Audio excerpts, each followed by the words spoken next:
average person, information no longer has any relation to the solution of problems. The tie between information and action has been severed.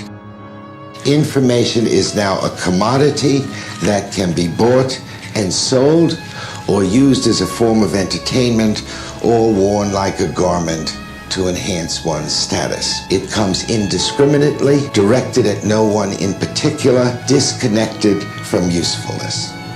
We are glutted with information. We are drowning in information, have no control over it, and don't know what to do with it. And there are two reasons we don't know what to do with it. First, as I've said, we no longer have a coherent conception of ourselves and our universe and our relation to one another and our world.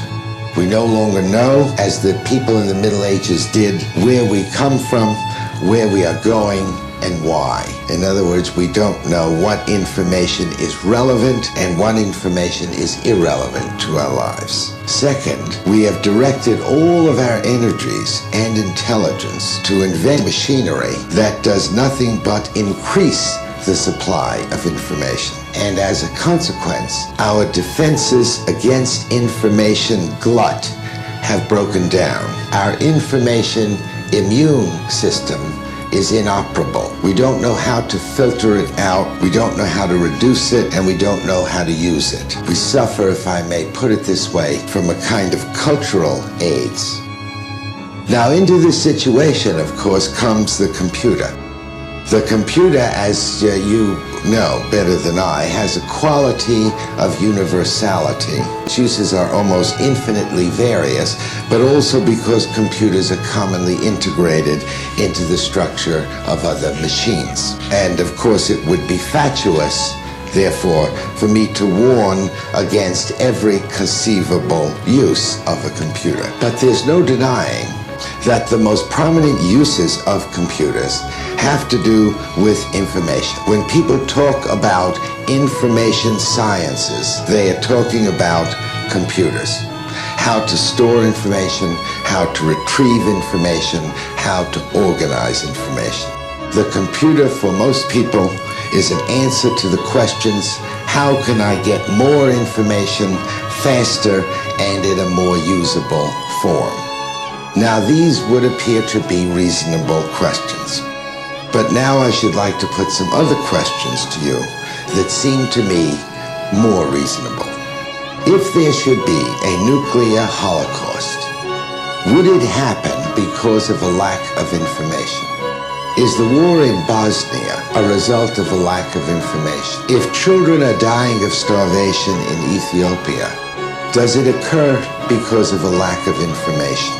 Does racism in South Africa exist because of a lack of information? If criminals roam the streets of New York and Los Angeles, do they do so because of a lack of information? Or let's come down to a more personal level.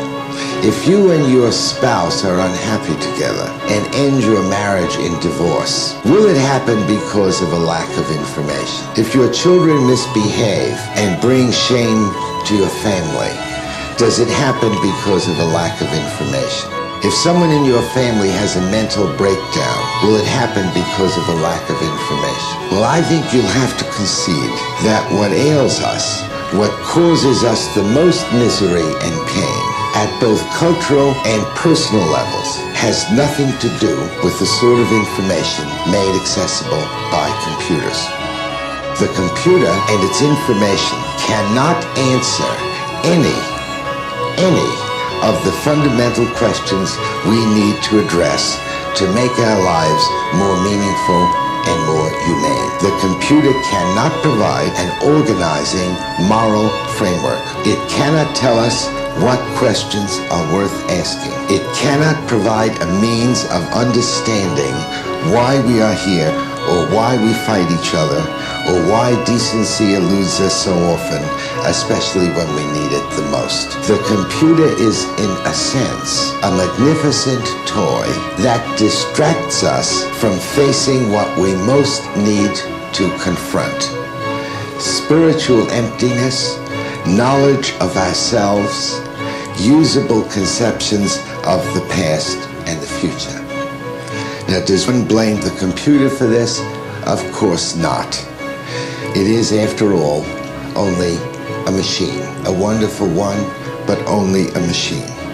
But it is usually presented to us with trumpets blaring as a technological messiah. Through the computer, the heralds say, "We will make education better." What a joke. We'll make religion better, politics better, our minds better. Best of all, we'll make ourselves better.